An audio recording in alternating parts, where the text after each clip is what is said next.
جب پشاور کا واقعہ ہوا، آپ دیکھیں آج تک ہمارا وزیر اعظم وہاں نہیں گیا.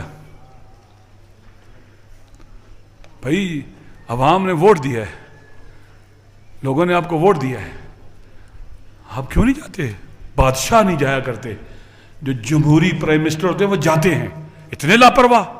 آپ سوات پہنچ جاتے ہو، آپ میلسی عوامی جلسے میں پہنچ جاتے ہو، شہیدوں کے گھر نہیں جا سکتے، ان یتیموں کے سروں پر ہاتھ نہیں رکھ سکتے. تم مایوس کرنا چاہتے ہو پاکستان کے بیٹوں کو پاکستان سے.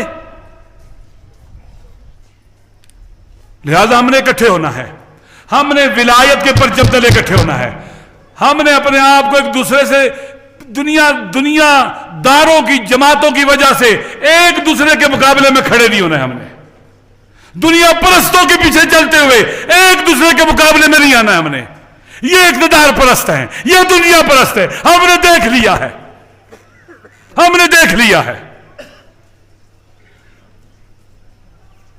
ہم نے دیکھ لیا ہے. آئیں ہم اکٹھے ہو جائیں، ہم طاقت بن جائیں گے اس وطن کے خلاف. واللہ بخدا یہ سارے فتنے ہم ان کو شکست دے ڈالیں گے.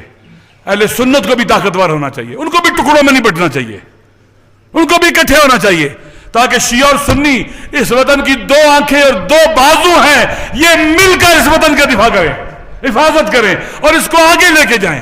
اپنی تمام تر توانائیاں اس ملک کی پیش رفت میں خرچ کریں، آگے بڑھانے میں. طاقتور بنائیں اپنے وطن کو. نہ IMF سے دبے، نہ ورلڈ بینک سے دبے، نہ فیٹف سے دبے، نہ امریکہ سے دبے، نہ ہمیں انتظار ہو کہ ہمیں بائیڈن ٹیلیفون کیوں نہیں کرتا. لعنت ہے بائیڈن کے اوپر.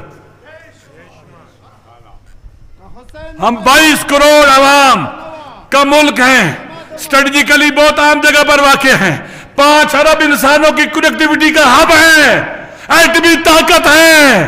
ہم پورے خطے کو لیڈ کرنے والے ملک بن سکتے ہیں اگر ہم طاقتور ہو جائیں اور اکٹھے ہو جائیں. تو ہمارا وطن اپنے مقام پر پہنچ سکتا ہے. پھر دنیا کے جو ملکوں میں ہم جائیں گے تو ہمارا پاسپورٹ دے کر ہمیں الگ نہیں کرے گا کوئی.